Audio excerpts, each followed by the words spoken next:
Hello there and welcome to episode 41 of the Your Next Chapter podcast. This is Angela Raspis. Now today I get to share a wholehearted conversation with you that I had with Tara Mohr. Now Tara is the author of Playing Big, Practical Wisdom for Women Who Want to Speak Up, Create and Lead. It's a fabulous book and I definitely recommend grabbing a copy. Mine's covered in highlights, covered in post-it notes, so many empowering ideas that are helping me play bigger in my next chapter. Now, some of the things that Tara and I are talking about, I'm sure will resonate with you. She talks about how her old shoes just weren't fitting her anymore. And around her mid-30s, she felt this real calling to move in a new direction. That was borne out by a combination of both frustration and hope in what was possible for so many women to actually share their brilliant ideas, to take that uniqueness, that experience that you have, and to bring it out into the world. Now, I so relate to that because my absolute fervent belief is that so many people have such potential inside that has been put to one side whilst they've been taking care of all the other responsibilities of life. But those callings never leave us. And that's why the concept of the next chapter is so powerful, because you can start it today. And that's exactly what Tara is speaking about, is that if you connect to the essence of your callings, those things that are so important to you, you can start taking baby steps right now to move you in that new direction. Now, the great news is that you don't have to be super confident to do this. And Tara is sharing this philosophy of turning down the volume on your inner critic and connecting to your inner mentor. She talks about the different types of fear that can come up and the fact that self-doubt always accompanies us. It doesn't matter where we're at in our journey. But the real trick is to navigate around that self-doubt and keep moving forward anyway. There's so much goodness in here. I can't wait to get your feedback about what part of the interview really connected and resonated with you. I always love getting emails from my listeners who are letting me know how the Next Chapter podcast is helping them open up to those new possibilities. And you can contact me directly at clarity@angelaraspis.com. But let's move forward, shall we? Let's tune in to what Tara has to share with us. I know you're going to love this.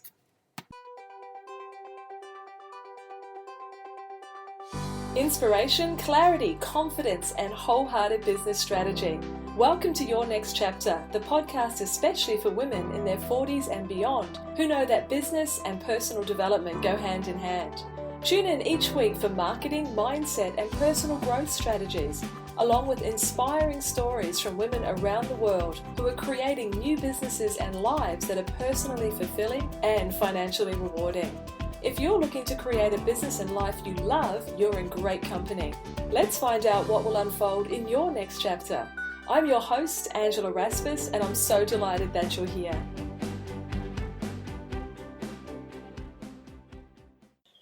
For me, this chapter began with some pain and some frustration. The frustration was seeing so many brilliant women around me, my friends, my colleagues, women that were in my then just burgeoning coaching practice, seeing so many brilliant women who couldn't see their own brilliance and who didn't recognize their own readiness to lead.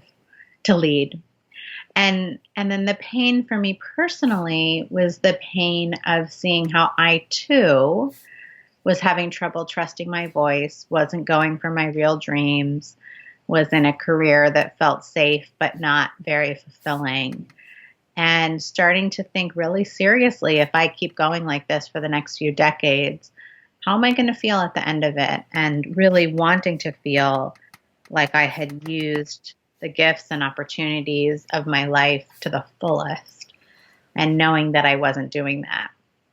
That pain is something that I hear from a lot of women. There's a quietness of feeling that I'm not on purpose, or I guess a word that you might use for that is I'm not following my calling, but the self-doubt that really gets in the way and stops the women from taking those moves. But one of the things with your story of the pain and the frustration, there was another side to that as well, wasn't there? That there was this feeling of hope that this could be changed. A feeling of hope, a desire for it to be changed for sure. And I think, those things often come together, but I do think sometimes we put too much emphasis on the positive, in the sense that we think it should be a passion or a vision that catalyzes our next chapter. But a lot of times it is first feeling like the old shoe doesn't fit anymore and the discomfort of that, or feeling pained by the way that something is in the world. So all of that was there for me. And then, of course, the hope and the hunger to see our world filled with more women leaders, with more ethical leaders, with more wise and compassionate leaders, and wondering, how do we do that? How do we free ourselves so that we step into our power more fully?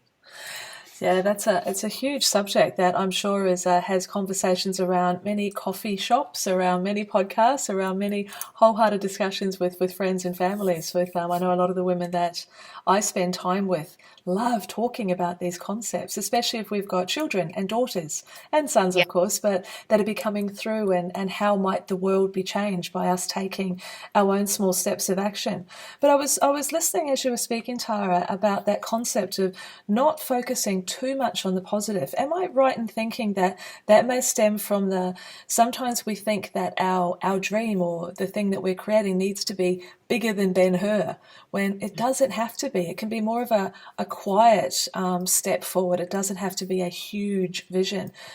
How would you respond to that? Is that something that you've seen and heard? Yeah, well, in my work we talk about callings, and I think callings are so central, and we don't get enough conversation about what they really are and how we pursue them in our culture. So the first myth we have about callings is that we each only get one calling. So we're all trying to answer the question, what's my calling? Well, that's a really stressful, big question. And the truth is, when you look honestly at your life, or when you look closely at someone else's life, it becomes very clear we don't have just one calling. We have many callings over the course of a lifetime. They do begin and end, and that's okay. And the fact that they end doesn't mean it wasn't the real calling, or there was something wrong with it, or anything like that.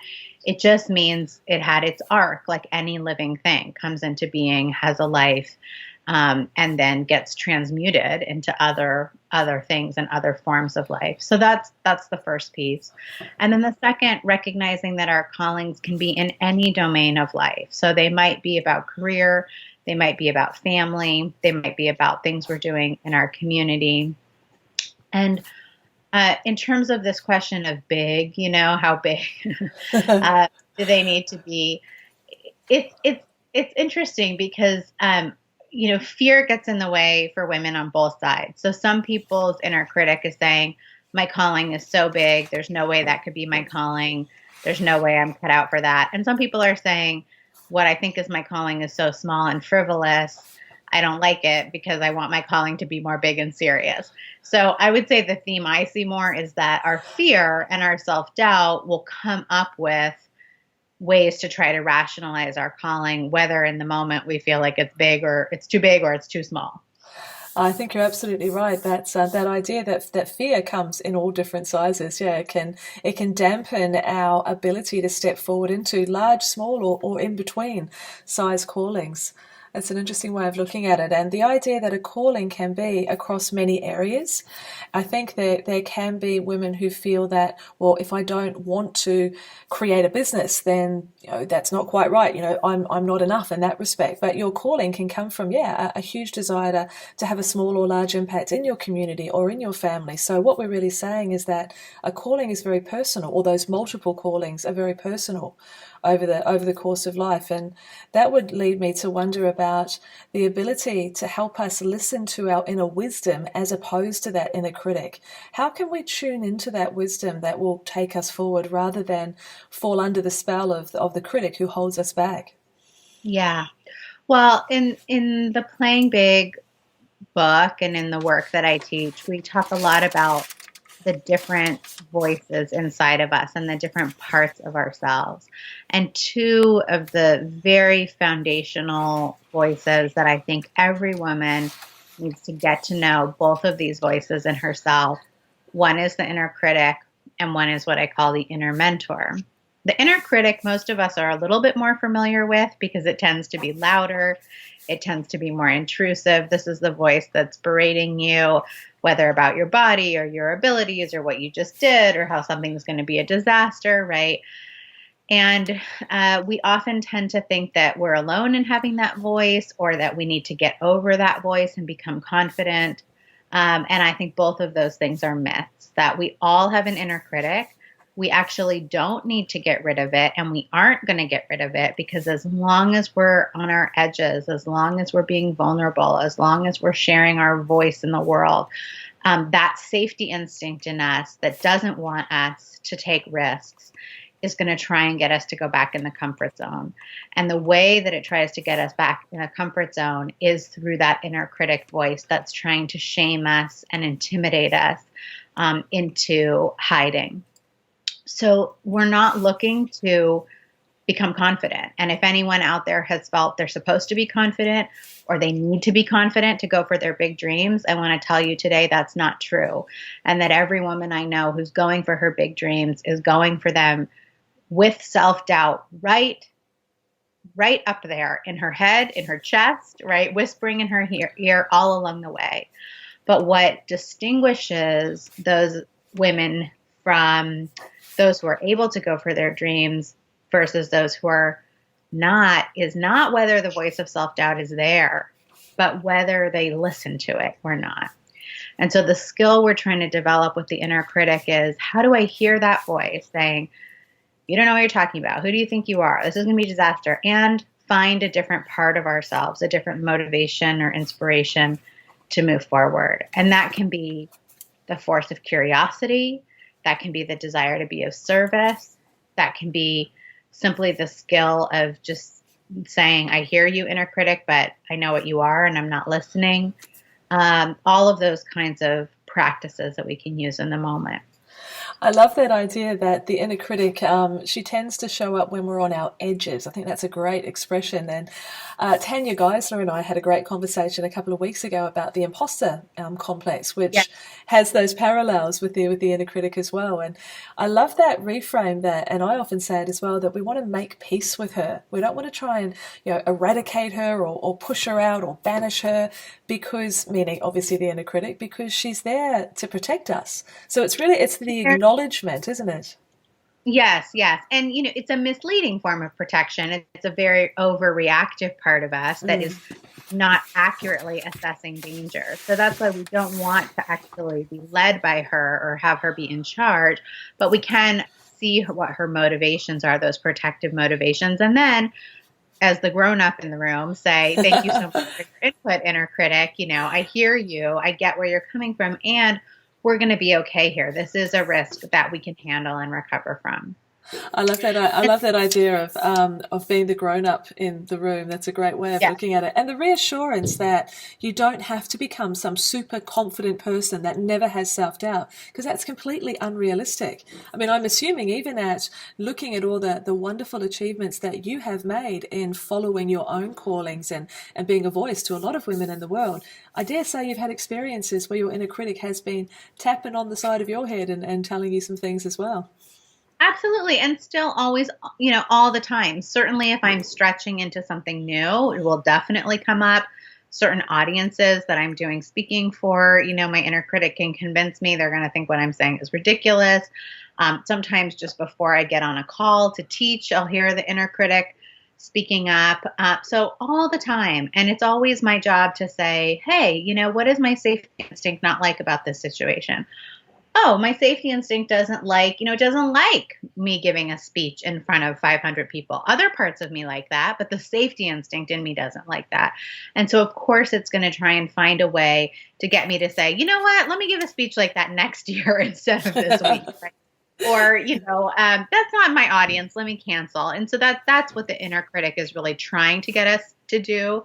And it's just wrong, because I always find when I go and give the speech, it either goes great or it didn't go as great as it could, and I learned something, but it's nothing like the nightmare that the inner critic would make it out to be. Yeah, there's no hellfire and brimstone. It's okay. You got through to the other Yeah, the side. worst case scenario does not usually come true. I So love that. then, Sorry, I just wanted to finish there with I yeah, love the idea how you've identified that she is a piece of you.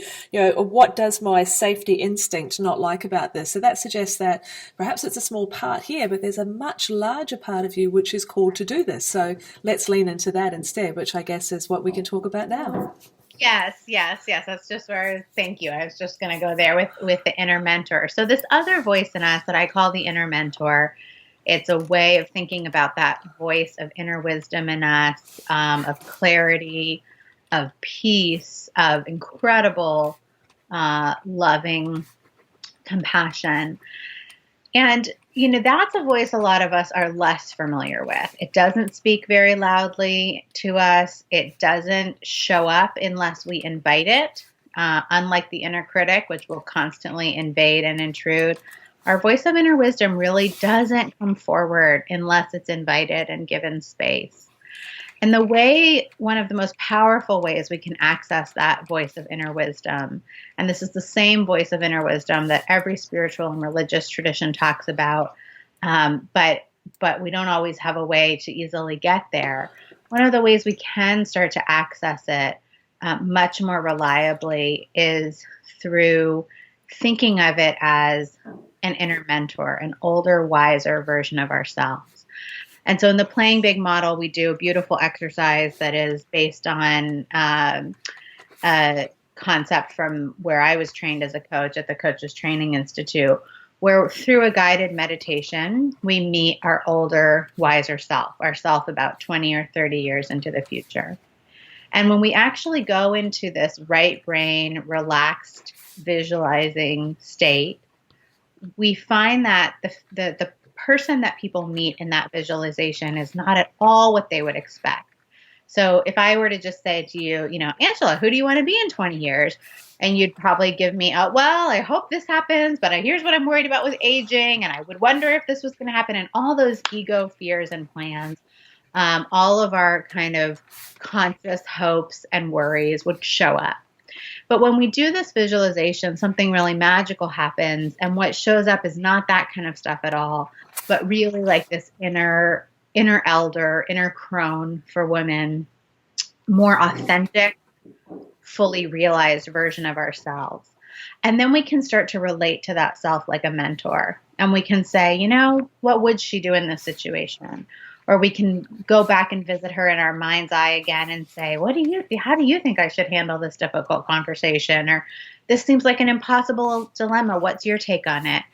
And I just can't say enough about this tool. I mean, I've probably listened to thousands of people weeping with how moved and changed they are by encountering this part of themselves. It doesn't matter whether you think you can, or you're sure the visualization's going terribly, or whatever your chatter saying. It's really powerful, and it becomes a kind of compass or North Star for people that can pull them so gracefully and softly and powerfully into their next chapter, into their next better version of themselves. And I can actually vouch for that because I have done your the guided visualization that you're talking about, and I remember, or for me, the experience that I had was the woman that I met who was, and let's reclaim that expression of the crone, the future version of me, and she had the long, beautiful, silvery hair, which is interesting because mine's very short, and she was in this beautiful cabin that was in the woods, and the whole feeling about her was exactly as you just described, very similar, that the calmness, the serenity, the wisdom that she had was, because I tend to race through life at a rather hectic pace, mother, children, business, everything that's going on, where this woman felt as though she had, or this version of me, all the time in the world. So the answers could come with grace. And I did find it incredibly powerful. I'm sure, was it through when I purchased the book that there was access to some extra resources? Was that right? Yeah, Mm, well, there's a whole book chapter on it. And then when you get the book, you also get a URL so you can that's listen to the it. audio with me so you can actually do the visualization. That Yeah. was it. I thought that's how I got it. And we'll make sure, obviously, I would encourage everybody listening to, and we'll put the links up and an image in the show notes about your Playing Big book. It was one of those real breakthrough books. I'm a lover of books. I read constantly, but there's ones like yours that come along every now and then and actually articulate so many of the things that I was thinking and feeling, but you put them into words. And I have gone back. I've got the book right beside me. Bookmarks, highlights, so much all through it. So I'll Oh, encourage thank you. everyone. Oh, it's wonderful. I'd encourage everybody to purchase a copy. So we'll make sure we put that in the link. And then, yes, to definitely listen to this visualization. So we're tapping into this inner mentor, and you could use her as a consistent tool, really, can't you? And turning back to her when you need to find that space and that guidance. Absolutely. For me, when I was moving towards into this career that I'm in now and really reclaiming a lot of parts of myself that I had lost, the writer in me, the creative in me, the more feminine side of me, the more spiritual side, I lost a lot of that in my graduate school experience, my early career. And I did this exercise, or the original form of this exercise, as part of my coaching training. I was very surprised, kind of in some of the ways you're saying, by the woman that I met, because she was very different from my current self. But I immediately recognized her, like, oh, yeah, that's the real me. That's who I look. And then, exactly as you're saying, day by day, I would say, well, which route can I take in my life that's going to get me closer to her? And if I was faced with a choice, whether a mundane choice, like, do thing A or do thing B on a given evening, or a big choice, like take on this big project or not in my work, I would ask myself, which road is going to move me closer to her and her life? And that was how I made decisions. And then I looked around at my home and I said, does this look anything like a house she would live in? No, this doesn't reflect her taste at all. This doesn't reflect what's nurturing to her at all. So I could look at each area of my life that way. So it can become very, very practical. There was another lady a woman that I interviewed a while ago who talked about the body barometer, and I think it's linked here. That so you're imagining as you're making this choice and asking your inner mentor or asking yourself which path would take me closer to her, and there was that feeling in the body barometer of certainty or of calm or of anchoring when you were taking this path, or more of a feeling of being squashed down, or fear coming in when you chose the other path. And her body barometer is what oh my goodness, I can't remember her name off the top of my head, but that doesn't matter. The body barometer gave her the feeling or the reconfirmation that she is choosing the right path. Do you feel that sort of certainty yourself in your body when you're making choices?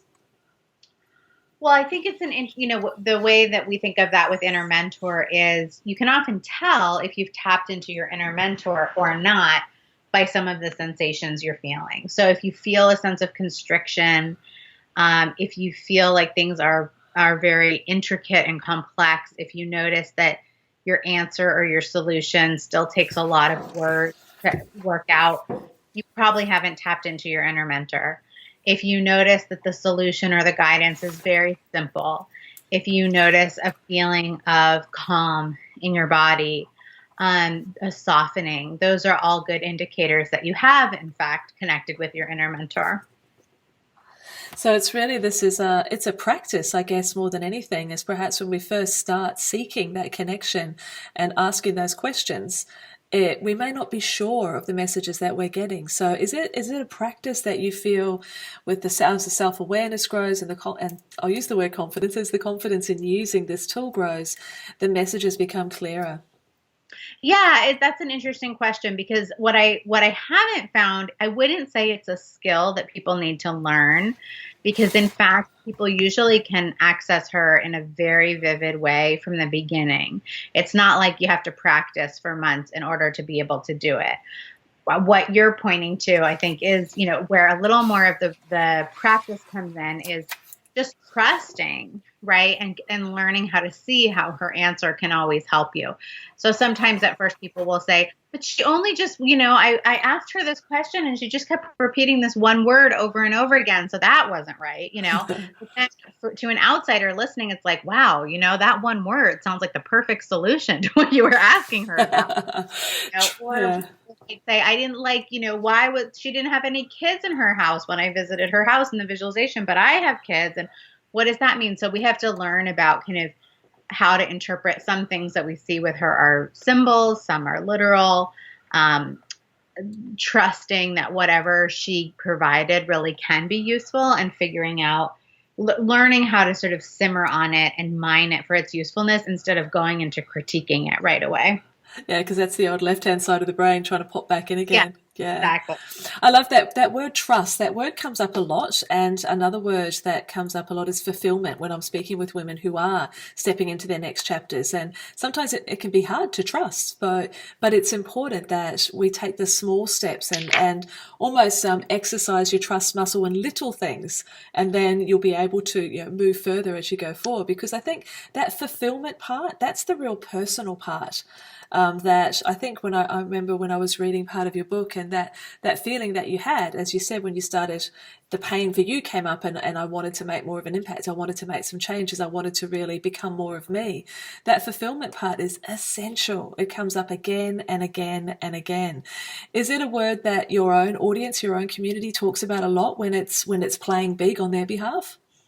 Definitely. And I think, women in general right now are looking for how to do fulfilling work and how to use their talents and energies in a way that's fulfilling, because we tend to see work as a way to contribute to the world. And one of the blessings, I think, it's kind of a silver lining of the way that women have been excluded and marginalized from professional life for so long, is that what we don't have hanging over us is the sense that our identity is tied up in our financial earning power, or our identity is tied up in our prestigious work title or climbing a competitive ladder in a workplace. And so in the absence of that, a very natural, healthy thing happens, which is that we start thinking about, how can my work be a way to contribute? And yes, we want it to work financially, and we want it to, work in our lives. But the core driver is about impact and using our gifts, and finding fulfillment that way. So if we are moving more towards fulfillment, that really involves turning away from or unhooking from other people's opinions of what we should be doing, or how we're showing up, or the weight and the value of what it is that we're wanting to do and follow and create.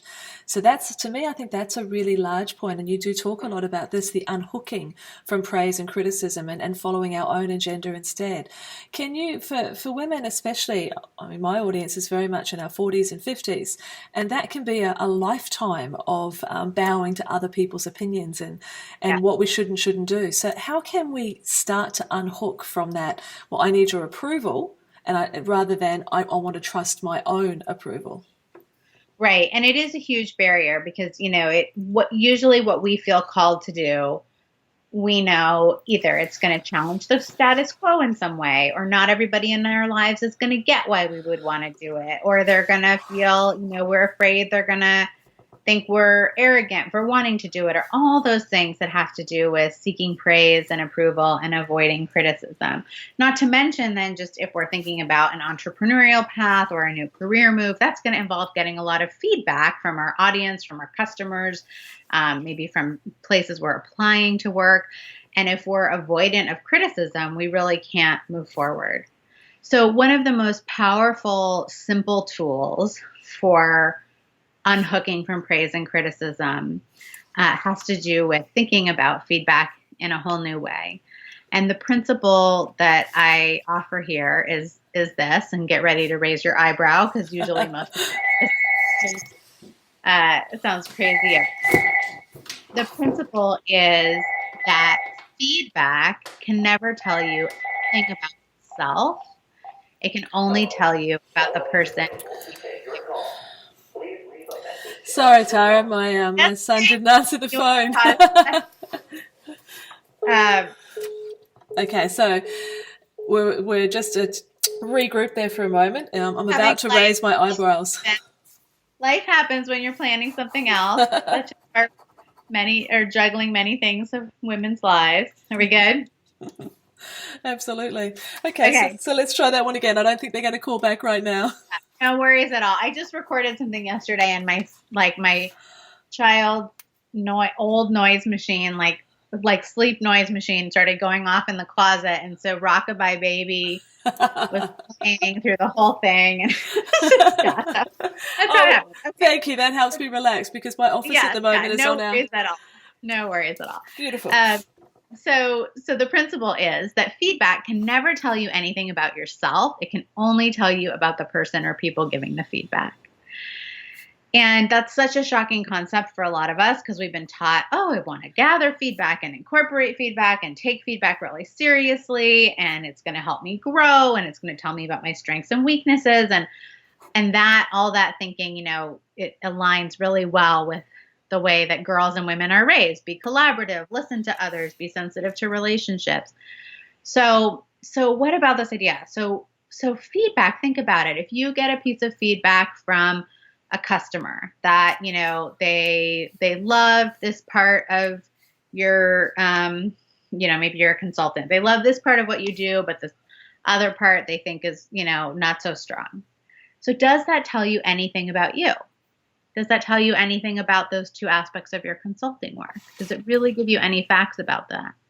Or does it give you facts about the person who gave the feedback? It does tell you something about their preferences and their taste and what worked for them. And even if you get that same feedback from 10 of your customers, does that give you any facts about you? Or does it give you facts about your audience, right? I would say it gives you facts about your audience, about those customers. And so when we start to look at feedback that way, we can free ourselves from taking it personally. And it doesn't mean that we ignore the feedback. Certainly, if the feedback is from someone who you want to work with effectively or reach, or whose input needs to be incorporated in order for your thing to work, whatever it is, you want to listen and you want to think about how to incorporate it. But it's a world of difference to be incorporating it because it tells you about them and you want to reach them or work with them effectively, rather than incorporating it because you've decided it is showing you how in some way you don't measure up. So that's what we mean by unhooking. It's not ignoring praise and criticism, but it's not getting hooked emotionally by it in ways that hold us back. Oh, I think that is, and I do remember reading about that, and it takes this almost the sting out of it. It's a different perspective to be considering what is being given back to you. And can I link this a step further? Because what's coming up for me as I'm listening to this, and I see a lot of entrepreneurs, I'll talk about that market too, is if they're thinking about the way that they want to create their business, or perhaps a program that they want to develop, or a way of promoting, be it launching, etc. There's a lot of looking around at what everybody else is doing and making adjustments based on what they're seeing, as opposed to looking at the way that they want to do it. Do you think that there's a link here in the way that we look at what's happening around us, or the feedback that's given to us? Sure. And, and the sad thing is that when you're looking at what other people are doing and doing a poor imitation of it, not only are you not bringing your original voice into the world, but you're guaranteeing that you are not going to create something incredible. You're literally guaranteeing it, because the only way you can create something incredible, there's two sources that incredibleness is going to come from. One is your unique voice and perspective and genius. And two is the insights about your customer and your market that you have dug for and gleaned that nobody else has. And when you look at somebody else's work and do kind of a copy of it or a distant imitation of it, you actually you can't see through the surface of their work into what it is they understand about their customers that's creating their success. So you'll miss that. And so instead, if you get into conversation, deep conversation with 10 of your customers, and you really start to have some insights of what they're struggling with or the language that they speak about their needs in or what they need, and then you combine that with your brilliance and unique voice, that's your route to creating something differentiated and incredible. And I think that's when we'd feel that full circle come, that if you, because this is about the trust. This is about trusting your own ability, about trusting your own insights, about trusting your own desires to bring something specific into the world. So if we go back and have a bit of the visit with our inner mentor and ask about, shall I go this way and creating this, which I'm really passionate about doing, but I'm not sure it's quite right. Maybe I should be like looking at that person's and taking inspiration from there. And I think our mentors, if we have honed that skill of listening and interpreting, will give us that feeling of that calm and serenity if we take the path which is our uniqueness, our creativeness. But it's that trust factor of giving it a go. And there's an Australian woman here who talks about, I love her expression, Karen Gunton says, it's not a tattoo. So you can create something and it's not permanent. You can always pivot and swivel and make some changes as you learn more. Yes, and that's so key because, the caveat I would say about the trust thing is that I think too often we get confused and think that what we're supposed to somehow trust or believe is that something's going to work out great or be an amazing success. And you know what? There is no reason in hell you should trust that. There's no reason in hell you should think that. Most entrepreneurial things do not work out well. Most entrepreneurial things do not go great.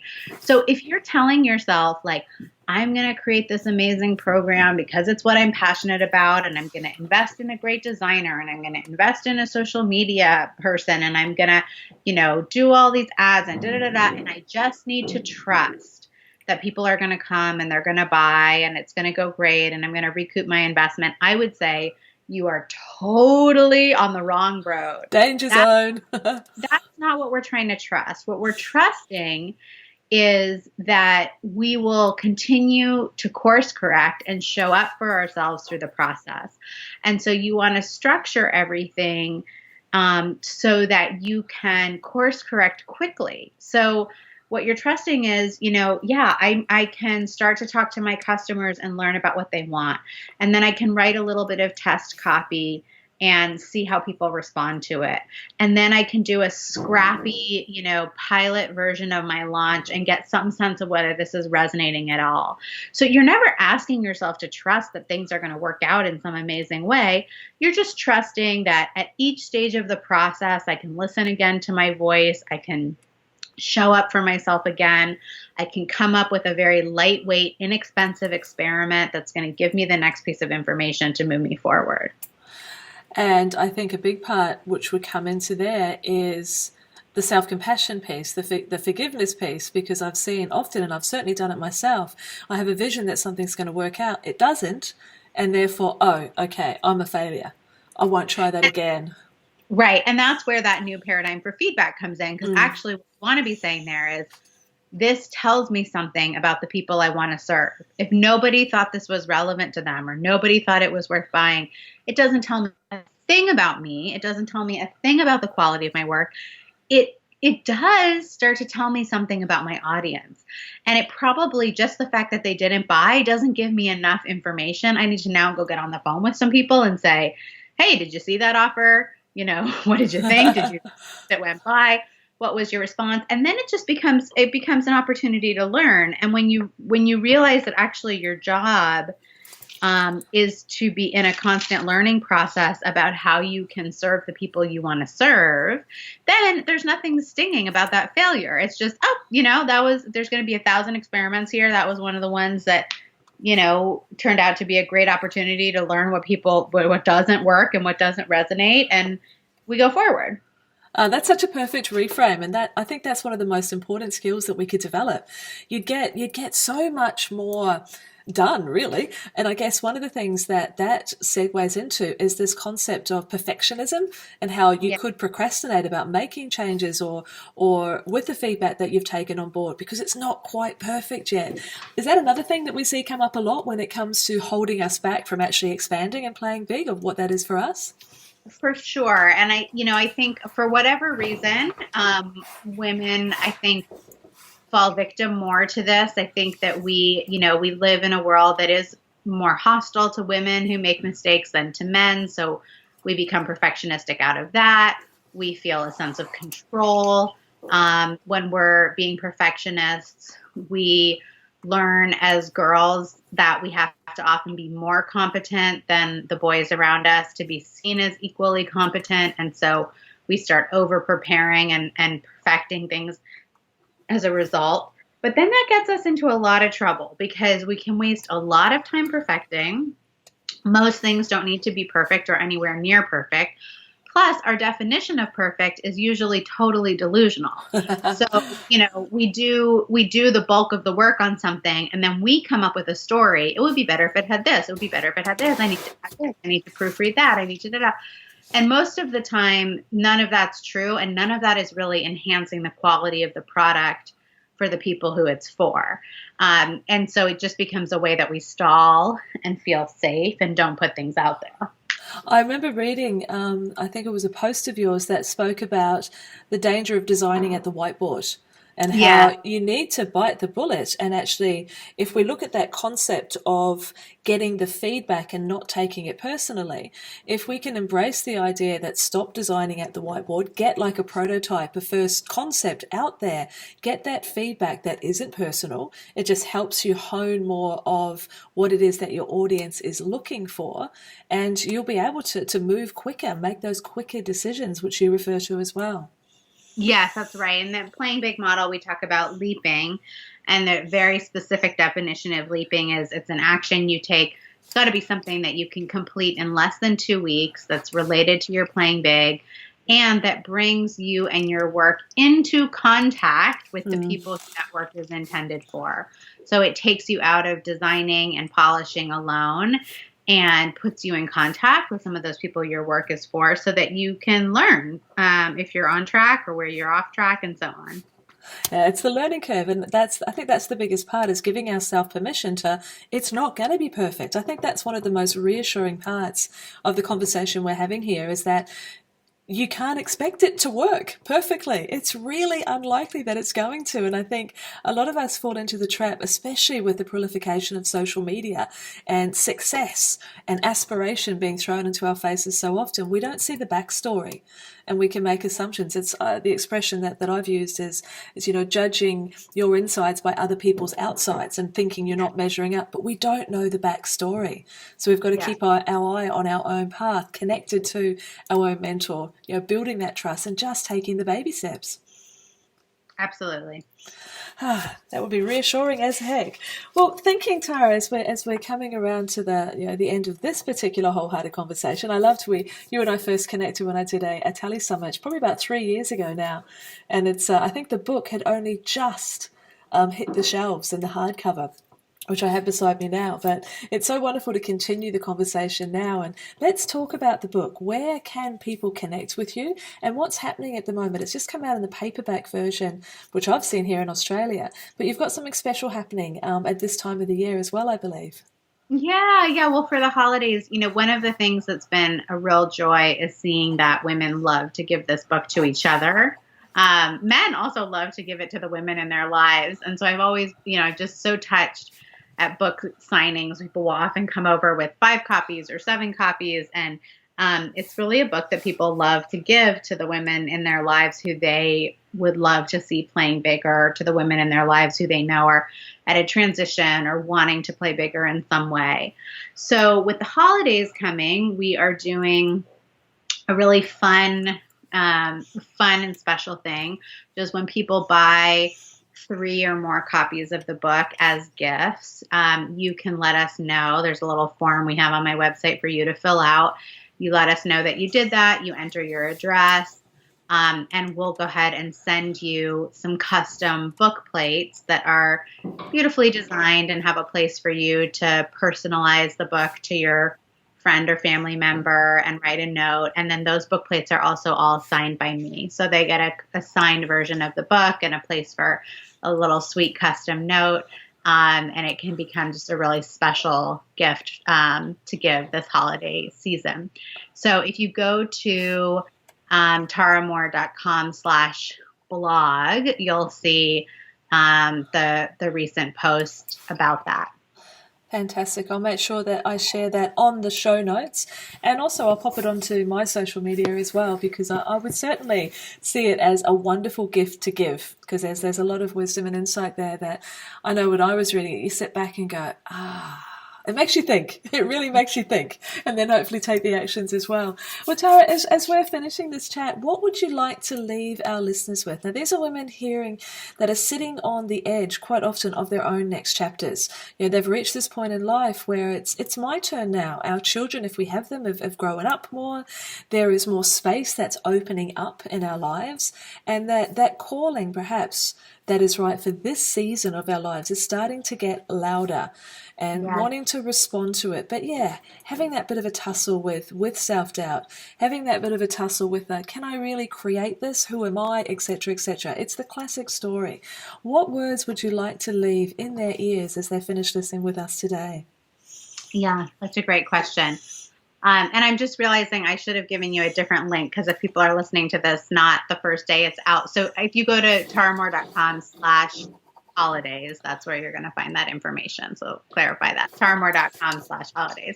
No worries. Yes. So for people who are, so thinking about that calling, first of all, to know and remember that the fear and the self-doubt is totally normal, and you don't have to get rid of it. And in fact, one of the telltale signs of a calling is that we feel like we're not who we need to be, and we don't have what we need to have to do the calling. So if you're having those feelings and thoughts, that is not a reason to shy away from the calling. It should actually be further confirmation for you that is a calling for you. And then the second thing I would say is to really take heart that whatever you're feeling called toward, that doesn't need to be the way you pay the bills. It doesn't need to become your full-time thing, especially not initially. That your calling is not asking that of you. It's asking for some level of expression in your life. It's asking to be allowed to come forth. And so for everyone who's listening, I want you to start living your calling today. And by that, I don't mean take the training course to prepare you to do your calling. I don't mean start saving up the money that you think you need to do your calling. I don't mean making your to-do list of what you need to do the calling. I mean actually living the calling today. And the way you do that is by thinking about what's really the essence of this calling. So if you're thinking, my calling is I want to change careers and become a midwife. Okay, you can't deliver babies today. But what you can do is say, what's the essence of that calling? And if you find that the underlying kernel of it is, I want to help women and children. I want to create more wholesome experiences where I'm seeing that there aren't. I want to be a present and patient listener for other women. You decide what the essence is, and then you think of and you brainstorm what is one way you can live that essence today in a conversation you have, in the work that you're already doing, in your interactions in your community. So you're bringing it to life today. And that's where the glory lies. You don't have to reach that end destination to feel the fulfillment from your calling. It comes when you give yourself permission to have the calling you have, and when you start living the essence in small ways right now. Oh, that is absolutely beautiful, Tara. That whole idea of that you can start right now, in some small way. You can take that baby step. That is hugely freeing, for want of a better description. So you don't have to wait until all the ducks are in a row, as we say here. Oh, you can just start with one little duckling. Yes. That's beautiful. Thank you again so much for sharing your time with me. I know that you have a hectic schedule, and so finding the space for us to explore these ideas has been very appreciated and very powerful. So thank you so much. Thank you so much for having me, and thank you to everyone who's listened. That's wonderful. And yes, to everyone that is listening, allow that message that Tara, or those many messages, but especially that final one that Tara shared with us today, just give yourself a little bit of space and grace to turn inwards, to turn to that inner mentor, because she is there. And ask yourself, what is the essence of this calling? What is the essence of what it is that I want to create in my next chapter?